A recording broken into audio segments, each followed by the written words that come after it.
Good afternoon and welcome to the regular briefing session of the Forsyth County Board of Commissioners. We're delighted to have everyone with us today, both by Channel 13 and those within the Government Center confines.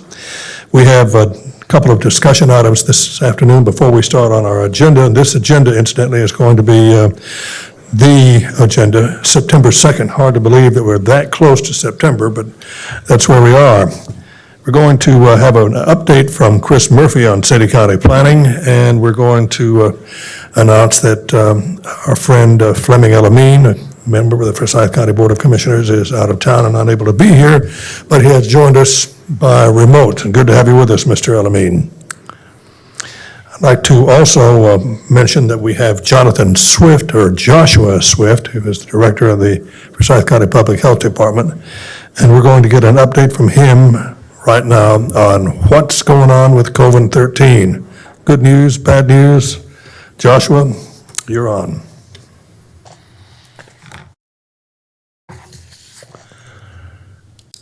Two, three. So Joshua's not quite prepared, apparently. We do have an update item, and we might be able to go to that. I hate to confuse the agenda we have, but we might have to do that. On the other hand, we have a fellow who is moving quickly. I don't think they can hear us because that's on mute. That line is on mute. We have an update on planning, as I said, from Chris Murphy and Joshua Swift. And with that on my mind, I don't think we're going to be able to get either one of them at this point. So, Mr. Chairman? yes. We're having some technical difficulties. I don't think they can hear us. That's an old radio and television thing. Due to problems beyond our control, the Joshua Swift show will not be seen at this hour. And the Chris Murphy show will not be seen or heard at this hour. However, live and in living color, direct live from Government Center in Winston-Salem, it's our county manager, Dudley Watts. All right, thank you, Mr. Chairman. Good afternoon, board members and staff and guests. And we'll play this one by ear a bit. The only other item I had was just a quick introduction, and Kyle Haney is here, and he is a staff member present with him, Aisha Carter, who he's going to introduce, who's going to be important to us all, particularly as we go through the next couple of months and years, probably. Got a smile on your face. Good afternoon, Commissioners. So I am very happy to introduce you to Aisha Carter, who will be serving as the American Rescue Plan Administrator for Forsyth County. I'm going to let her introduce herself in just a second, but I'll just say that we are really excited about her passion and knowledge of the community, and I know she's excited to be a part of this. Aisha is getting a little head start because she's actually been in our office for the last year as the AmeriCorps Vista over our small business IDA program, and so she even was at a public meeting last night around the ARPA funds. So she's working here early, but her official start date's Monday, but just wanted to introduce you to her. Aisha, welcome. Thank you. Correct me if I'm wrong, you're going to be handling hundreds of millions of dollars, is that correct? I don't think it's going to be hundreds of millions, but maybe 50. Well, Hey, it's good to have you everybody. with us, yes. My name is Aisha Carter, and I am currently the IDA Small Business Coordinator in the Community Economic Development Department, serving as an AmeriCorps Vista for the past year. I have been in AmeriCorps Vista for 2 years now, and my background is actually accounting. I have a master's degree from East Carolina University, but I am excited to start this role as the American Rescue Plan Administrator on Monday. I am born and raised here in Winston-Salem. I grew up in the Kimberly Park Terrace neighborhood, and my mother still lives in the Boston Thurman community. I'm excited to start the role, and I look forward to it. We look forward to getting all that money into the hands of those of us we serve. You know, we like to talk about we were elected by the people and we're for the people and do everything that we can for all of the people. Yeah. But this is one way we do it. Right. Yeah, so I'm glad to serve the community as a servant leader. And Commissioner Kaplan, who's sitting to my left, we were talking about that earlier, Aisha. You may be interested in one of his comments, and I'm not making fun, I'm just saying. He said, that's pretty easy to do when you're giving away somebody else's money, so. But that's all in fun, right, Commissioner Kaplan? Okay. Thank you. Good to have you with us, Aisha. Oh, by the way, Aisha, before you go, I heard the voice of Tanya McDaniel. I think she had something to say. Oh, no, I was just saying welcome. Thank you, thank you. Before you leave, I think you need to know one other thing. You, Kyle, and everybody in the room. Tomorrow is Richard Linville's 72nd birthday. Three. Happy birthday. 73. Oh, 33? 33. You can clap again. It's 33, right? Happy birthday. Thank you. He's just a child. Okay, Mr. Manager. And I believe we have Chris Murphy on the line, and it looks like perhaps we are, although I see an empty office. As I like to say, we're ready to rock and roll with Chris, right? Maybe. What's going on with the planning board, Chris? I must say, you've got a good collection of books in your office. He does, that's right. How about Joshua? Is Joshua on the line Joshua and Swift, available? what's the temperature? We're still working on the sound Still for working others on there. that. All Okay, right. They can't hear us. all right. Well, then I am going to go ahead and dive into the other part of the agenda today, which is really just finalizing the agenda Welcome to the audio conferencing center. for the September Please enter the 2nd conference meeting. ID followed by pound. Here's Chris. Chris just came in. Chris? Just 2 minutes. Oh, he wants 2 minutes, okay. You want to count backwards? Be 120 minutes, 119, 118, 117. You're now joining the meeting. Oh, good, we're joining the meeting. Off. Hi. Hello? Hello. Can you hear me? Oh, like a charm, absolutely. We've been waiting for it. Good to have you with us. Well, glad to be here. I was actually out of my, I'd stepped away. I'm glad that you like my books, but I am back. And if you are ready, I will give you a quick update We are ready. on what's been going on with the Yes, sir. We've got, by the way, we have Fleming Elamine out of town, and he's with us to hear your report. All right. Well, with that, I will give you, this is a quarterly update, even though I think it's been about 6 months since we've given one. What's been going on recently, you'll be seeing a text amendment, UDO CC11, which is a text amendment revising standards for self-storage buildings, and that's expected to come before the commissioners later this fall. We also have UDO CC13, which is a text amendment that was submitted from an outside source, not planning staff driven, wanting to revise standards for temporary turkey shoot uses, and that will be coming to your meeting in September for briefing and a regular meeting. In addition, we have the preliminary data back for the 2020 census. The first round was released earlier this month. We've started analyzing that data, and there's supposed to be some more detailed information that will be released at the end of September, so we continue to use that information for planning purposes and other things. We also have started undertaking a collaboration with the Greater Winston-Salem Business, Inc., the City County Utilities Division, and the County Community and Economic Development Department to try to find potential sites for future business parks and industrial parks. And the image that's shown here on the screen is just one potential area, and that's actually currently under development with a temporary or a small lift station, private lift station that will be pumping some stuff back across Union Cross Road, but Wahlberg Road, but there's the potential to look at opening up that basin even more. And again, we're working with a group of folks to try to find ways to enhance economic development opportunities in Forsyth County. Also under the planning division, as you know, we do an annual marker program. The HRC awarded historic markers to be placed in 2021. There were 2 city markers, the Oakcrest neighborhood, which they'll be unveiling in early October, and then the rescue squad at 2995 North Liberty Street, and we don't have a date yet for that unveiling. There were also some county markers, county marker for the Strobel's Stonehouse Farm off Skylark and Pofftown. And that marker installation is actually in progress, and I'm assuming we'll have an unveiling for that one as well. There was also the Peter Clemens house in Clemens. We had a marker unveiling back in July of this year. And the applications for the 2022 markers are due into the Historic Resources staff by October 31st. So folks who are interested in getting historic markers placed would need to have their applications in by that time to be considered by the appointed Historic Resources Commission. Kind of switching gears a little bit, believe that you have received the quarterly development dashboard that went out at the end of July. But just looking at development trends, if you'll notice, this is looking at the last 5 years worth of data and kind of the development that we were experiencing back in 2017, primarily single family.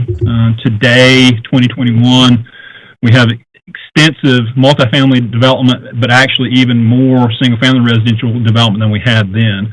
And that's just for one quarter. We had close to $800 million worth of, close to 800 units. This isn't a dollar measurement. This is the number of units that we issued. Switching gears to some dollar amounts, you can see for the quarter that we just had for 2021, how much constructed value we had. We had almost $263 million worth of permits that were issued through our department for constructed value. And compare that to years past, it was a very busy quarter. And this just kind of shows the breakdown in the different types of permits that we processed over the last quarter. Again, $415 million total permit value, probably 1/3 of it being single family and multifamily, a fairly substantial industrial portion there in the purple, and then a lot of institutional. One of those was the new courthouse building, along with some school buildings that got approved. This just kind of shows the geographic distribution of those permits, and it's by permit type, and the size of the circle represents the constructed value of the project. Just in summary, as far as things have been going on in the inspections division, the permit inspection numbers continue to be strong. We have it's kind of unprecedented levels. We're definitely back to the pre-recession of 2007 as far as our permit volume and inspection level. We have been experiencing longer than normal review times for single-family permits based on volume and some staffing issues that we have, but we are working on strategies to improve that. We are communicating with the Home Builders and Realtors Association on that. We're actually meeting with their general membership, I believe, on September 7th. We also have continuing efforts to focus service delivery for the permit office to the digital format. We're about 16, 17 months into this now. I don't believe that whenever we first started trying to shift this, we thought it was going to be permanent, but we have found some efficiencies in that, and we are going to continue to offer predominantly digital plan review and submittal, even for single family, but we are working to refine that to make it easier for us and for the public. And I think Aaron talked about last time that he gave a quarterly update, but we are now all on the same floor in the Bryce A. Stewart Municipal Building. And probably in March, whenever he gave that report, we were probably in the midst of moving, but we're pretty much all settled in. We've got a few odds and ends to finish up, but for the most part, we are 100% settled in and all on the same floor doing the business of the public. So with that, I'll be glad to answer any questions that you may have. Commissioners, any questions for Chris Murphy from City County Planning? Just thanks for the update. Okay, thank you very much, Chris. We appreciate that. Good report. And now it's hopefully time to switch to Joshua Swift at the Forsyth County Public Health Department, if we've got some of those technical difficulties worked out. Joshua, are you there? Yes, good afternoon, everyone. I will start my presentation. I hope you can see it clearly. Over the last 24 hours, we had 270 cases of COVID-19. This is one of our highest days throughout the pandemic. You can see our cases over the last 14 days. We've had 2,626. And average cases per day is now at 187 cases per day. Our percent positivity is 13.8%, and since the beginning of the pandemic, we've had 446 deaths.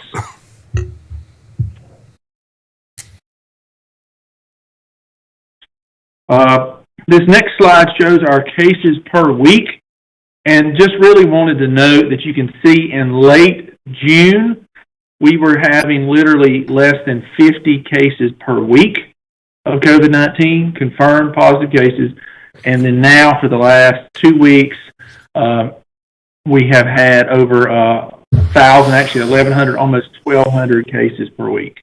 So the cases have, it's almost 20%, 20 times more cases per week than we were having. This next slide shows, and this is something I've shared before from the Institute for Health Metrics and Evaluation. It looks at North Carolina, where we are, and it really kind of mirrors that last slide I showed you where we hit a lull, just like the state hit a lull we did in June, and then we have started to go up, and it is going up faster than we've seen even in December of last year, where the cases got to their peak, and it looks like we're going to surpass that peak. Hopefully it'll start to go back down by the end of September as far as our cases across the state, and it looks like we're going to follow that same pattern here in the county. This next slide, just want to draw your attention. You've seen this before. You can see that our percent of the population that is partially and fully vaccinated keeps going up. You can see it by demographic, by race, and by age. One thing I will note, for the first time, our 18 to 24-year-old population is now 50% partially vaccinated, and our 25 to 49-year-olds are 50% fully vaccinated. You can see in big, bold yellow letters that we're really proud that 66%, two-thirds of Forsyth County adults are now partially vaccinated, and 61% of adults are fully vaccinated. So we're very excited to see those numbers as a whole go up. And the last slide, you shouldn't be able to read this, and that was the point, but just to share that in August of this year, our team's outreach team will have done by the end of August 17 events out into the community, and that is in addition to the 5 days per week and the second Saturday of the month, so close to 22, 23 times that we have vaccine available here at the health department. So every day that the health department is open. So we've been out into the community almost as much as we've been here. So lots of opportunities for people to get the vaccine. And if you pay attention and look, you can see that we have been all across the county on all sides and all places. We've been in churches, we've been at events, we've been at the racetrack, we've been at Crystal Towers. We have been in a lot of locations trying to, throughout the jurisdiction, to make the vaccine available and accessible. So that concludes my presentation. I'd be happy to take any questions. Questions for Mr. Swift? Comments? That's an impressive list of all the out in the community work, and I certainly want to thank you and your staff for that. Mr. Swift, I have a question and an observation. I read in the Winston-Salem Journal this morning that the hospitals are reaching capacity as a result of the pandemic we're in, and the question, of course, is with that going on and children going back to school today, the young people need to get that vaccination as soon as possible. And the third thing I wanted to point out, at least for your reaction, is the public health department. Most people don't know how difficult you folks have to work day, night, Saturdays, Sundays, into the early morning hours. And how's your staff and how are you holding up? Because it's a challenge, to say the least, at this critical time in our history. Well, first of all, I would say, back to your point about the school system, they've been a great partner from the beginning. From before the pandemic started here, we were working with the school system as we knew that COVID would come here. So they've been a great partner, and we are looking forward to working together over this school year. I think this will be the hardest school year for the teachers and for public health that we've ever had. Because when it was remote, yes, that was very hard on the teachers, but the students were remote. But now we're looking at having the students in the school. I'm very thankful that the school board decided to require masks, but it's going to be a tough year, and our staff are I won't say looking forward to it. I mean, they're up for the challenge, but to your point, the morale. I mean, this has been a tough. This has been going on for a long time. I know it's been tough on the community and doctors and nurses, but the public health staff are really. It's been a challenge, and we've had some high. Our vacancy rates are high. Trying to fill the positions, and it's been very challenging. They simply earn their salary, don't they? They do, and I think I'll be honest. I think they deserve more. I appreciate the county support, but they have put in so much. Yes, sir. Any further questions or comments? Well, just a comment. Last week, we discussed a little bit about the issue of whether doing a mask, sort of kind of order, and I do believe the county manager confirmed that basically anything we do would not include the cities, and it would be up to them, municipalities, to decide if they wanted to do that or not. And I've noticed that since the city's mask ordinance, I have noticed in stores pretty good compliance and a lot more people wearing masks, and I see there's nothing to lose by that. And this is not an action meeting, but it is. I think if there was a head nod among this group, I believe the chairman can implement that order, and I'd say I'd be in favor of that if there's support for it. Further comments? Questions? Chairman, I would definitely be in support of it as well. Well, we're solidly behind you, Mr. Swift, and thank you very much for your report. Keep up the good work. Let us know what we can do to continue the help to the people of Forsyth County. Thanks again. And before I switch to our county manager, I might point out that Fleming El-Amin is wearing a mask remotely, and we can see you very well, and we'll continue with the agenda. Dudley Watts. Could I ask a question? Oh. What does that order entail? It's just the unincorporated, is that correct? That's apparently all we have the authority for. Correct. But is that all it entails? It doesn't entail any kind of enforcement, does it? Well, let's let the county attorney respond to that. Gordon? The way we have our ordinance set up, a violation of it would be a criminal offense, a misdemeanor, so it would be enforced by the sheriff in the unincorporated areas. Well, I'm certainly not in favor of that. Okay. I'll approve a mask mandate simply because I'm fearful that the governor may close down small business again, but I'm not in favor of any kind of criminal charges by the sheriff. Good. Thank you. Mr. Watts. Thank you, Mr. Chairman. Thank you, and good afternoon again. The only other two items we have, unless we want to come back and sort of finalize the mask mandate discussion, and maybe we do that at the end if there's a desire to do so, is just finalize this agenda for September 2nd. And then I do have some closed session items regarding property acquisition. So go into closed session after we finish up. So, and I'll do this fairly quickly because I think it's a pretty straightforward agenda. The first item is a public hearing on an ordinance amendment proposed by Planning and Development Services staff to amend chapters 4, 5, 6, and 11 of the Unified Development Ordinances. It had to do with cottage courts. You had a full presentation on that last Thursday. Given the difficulties we had from a technical perspective, do we need to go back through that again with Chris, or are you good? Questions? Good. Comments? All right, very good. All right. Item 2 is resolution named September 2021 as a library card sign-up month. Brian Hart will be here to make a formal presentation next Thursday. You've got approval of the minutes of the meeting of August 19th, and those will probably go out next Wednesday. They have been already sent out. A model of efficiency. They have already gone out yesterday. I'm sorry I missed that.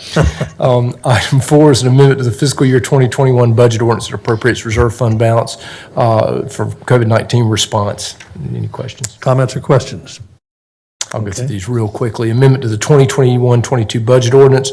It's appropriations for the Forsyth County Department of Public Health for grant funds from Z. Smith Reynolds Foundation. Questions? All right, you got an amendment to the fiscal year 2021-22 budget to appropriate additional funds for epidemiology and laboratory capacity for enhancing detection activities.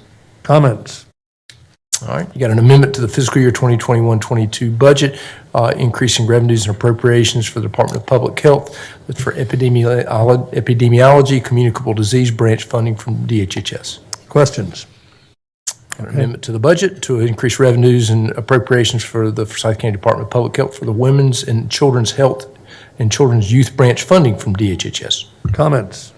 All right, get on through it. Amendment to the 2020 Schools Capital Maintenance Capital Projects Ordinance to transfer funds from the 2020 PAYGO Capital Projects Ordinance for ventilation improvements. And on that case, we've got Darrell Walker back here. And Darrell, if you can come on up, there were some questions about sort of the status of those capital improvements related to the HVAC systems in the schools. And also anything you want to say about school opened. I know it's been a lot of work, Darrell, but anything you want to say about that? Thank you. It's good to be here.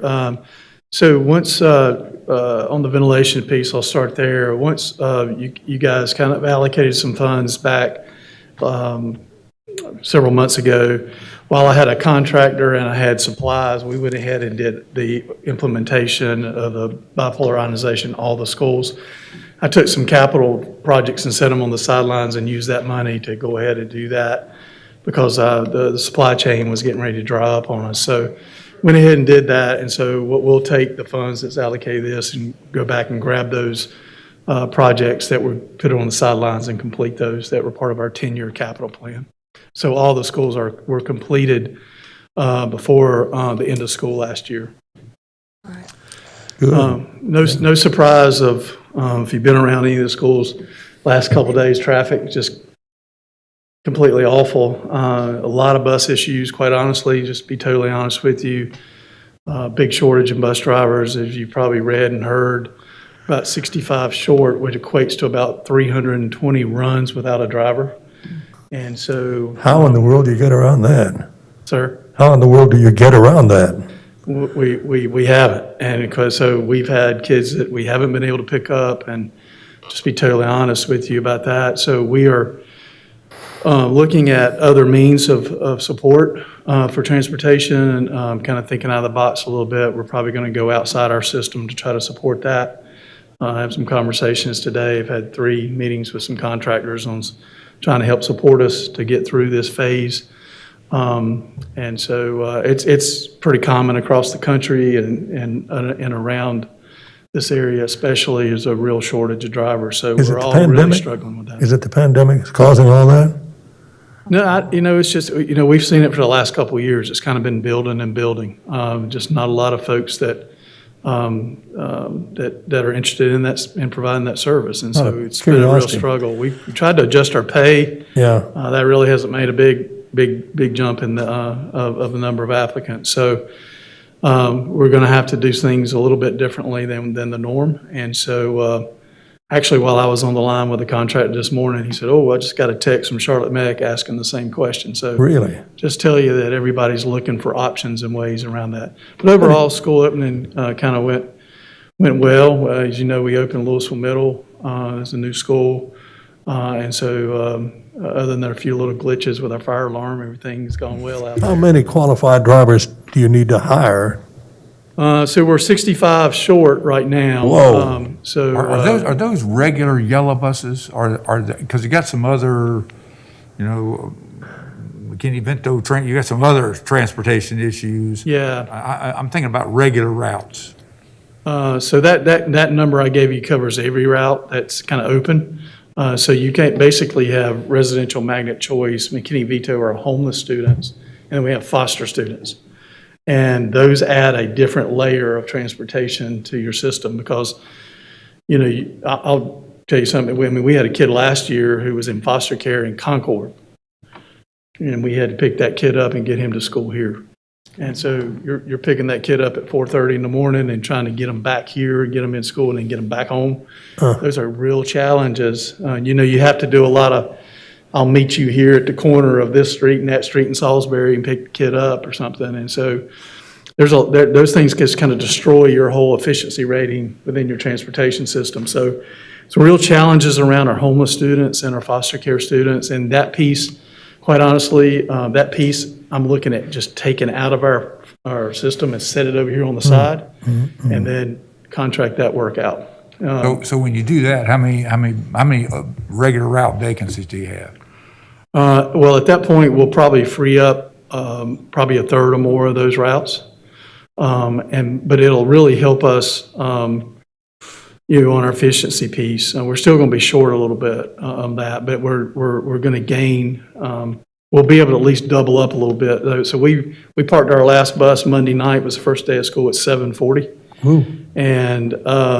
and then we got a little bit better. The next day was about 7:15, and last night we parked at 6:45. And so let's just, hope every day gets a little bit better and a little bit better. But what's happened, quite honestly, is I think community and our parents and kind of lost a little faith and trust in our transportation system and have now put their kids in a car. And so I was telling John earlier, I was trying to get from Smith Farm to Sedge Garden the other day. I couldn't get to the campuses. I couldn't get there. And so I had to go back down Linville Road to go to East Forsyth High School. But I couldn't get there. And so about 10:30 that morning, it finally freed up enough you could kind of get through. But people got really impatient. You got a 2-lane road with a double yellow line, and people are pulling in both of them, and then you can't get in or out. It's a total gridlock takes over. And so we've had some of those issues to deal with on traffic, and that's probably been our biggest heartburn more than anything, quite honestly. We were still about 115 teachers short in the system, and about 92 classified employees, which include our outside of our bus drivers, include our child nutrition workers, our maintenance staff, and things of that nature. So still some struggles on the labor side as well. But overall, I know that all sounds negative, but if you went into school, kids were happy to be in school. Teachers were happy to see kids in school, and there was a lot of smiles behind some masks, and it was good to be back, quite honestly. So I'll just tell you, our strategy going forward is continue through this COVID-19 is that we are not interested in looking at shutting schools down, but we're going to take it classroom by classroom, and so the plan is not to shut a whole building down unless something drastically happens. We've had a little bit of outbreak in some of our athletic programs over the last couple of weeks, mainly with football. And so that was kind of to be expected, but they haven't been large numbers. They've been little pockets here and there. So we haven't had where a lot of schools see some of the counties have canceled games. We haven't had to cancel games on our behalf. They've canceled some on behalf of some other districts, but not ours. Did I read in the paper that the quarantine period for those that have been exposed is it 10 days instead of 14? Yeah, it's 10 days now, and if I'm standing beside you and you test positive, I have a mask on, I don't have to quarantine at all now, whereas before you were quarantined for 14 days. I don't have to quarantine at all now. So those are good things to kind of keep kids in school. But that protocol has changed. The NC toolkit, they update it about every other day or so, and that last update was to 10 days, not 14. Questions or comments? You've got your arms around a big problem. And we'll get through it. We appreciate everybody's support, and community, like I said, parents have been great, so we're glad to be back. So Sure is. I hope you can solve it. I know you can. Thanks for coming in. We get through it. Thank you. Yes, sir.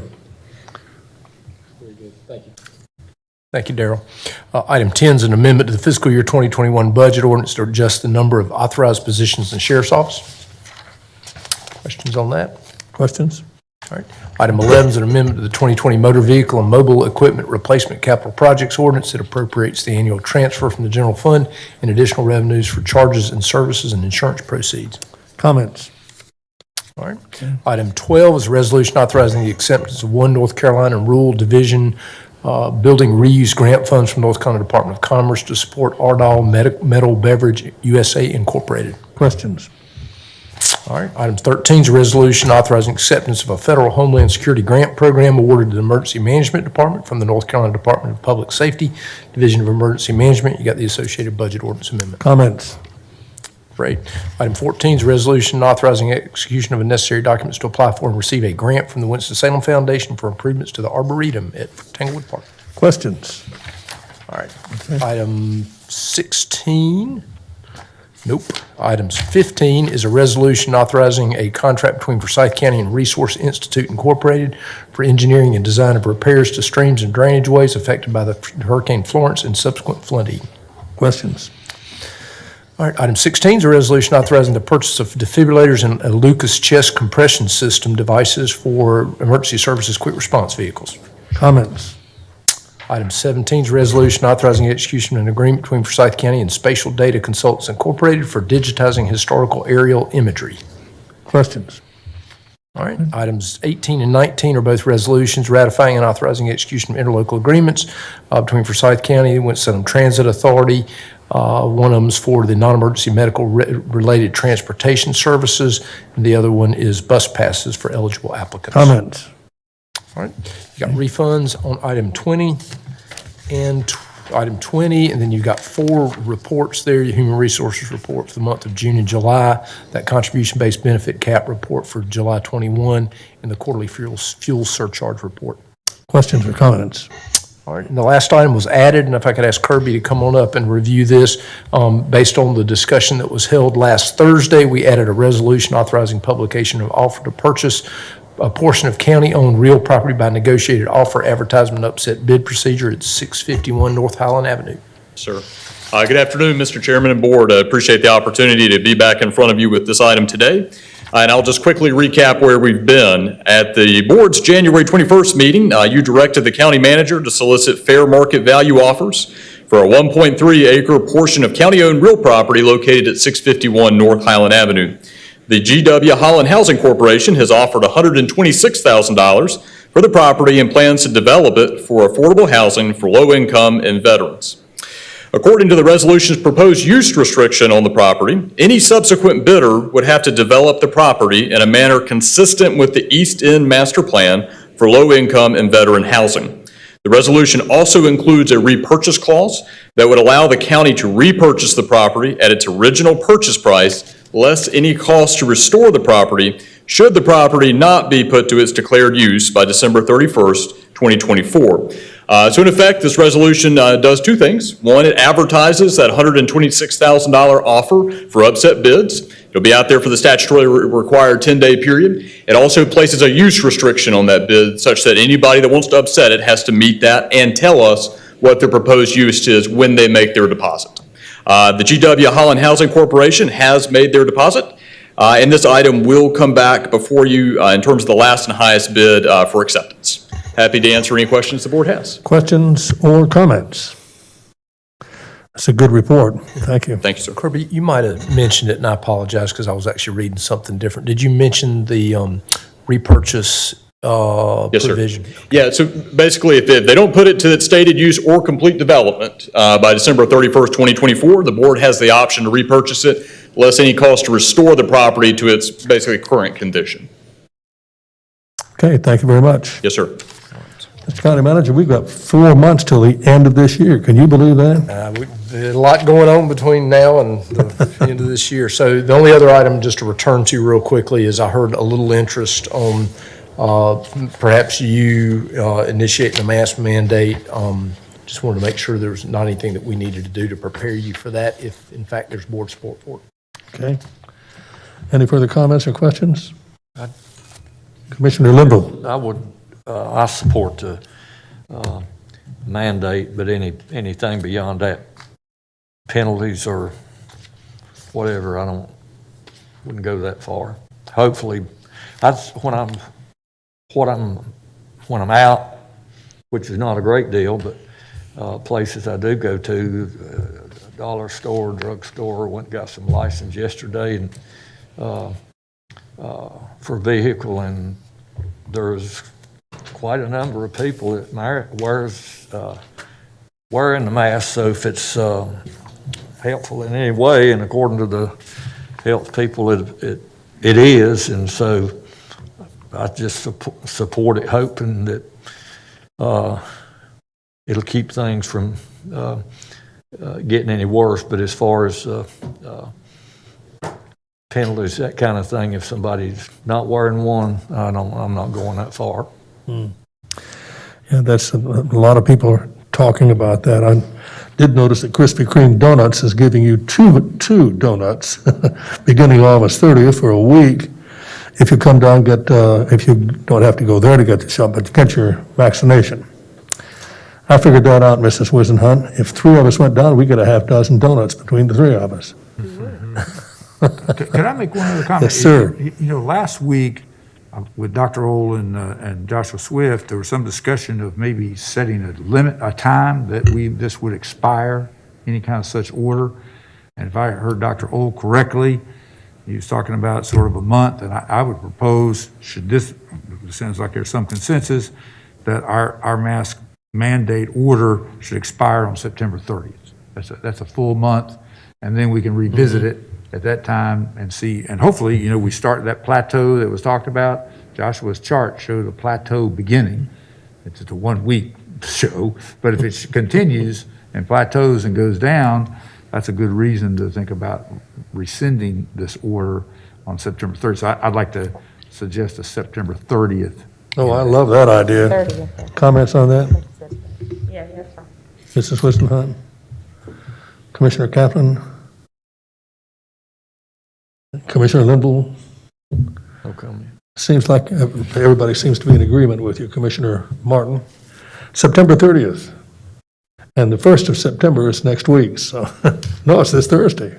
When is September 1st? Next Wednesday. Next Wednesday, there you go. Okay, any further business to come before us? So I'd ask our county attorney, do you have everything you need to prepare a or maybe perhaps talk about what the action the chairman would take? I'm not sure. I mean, I can float something around. I'm not sure where you came out.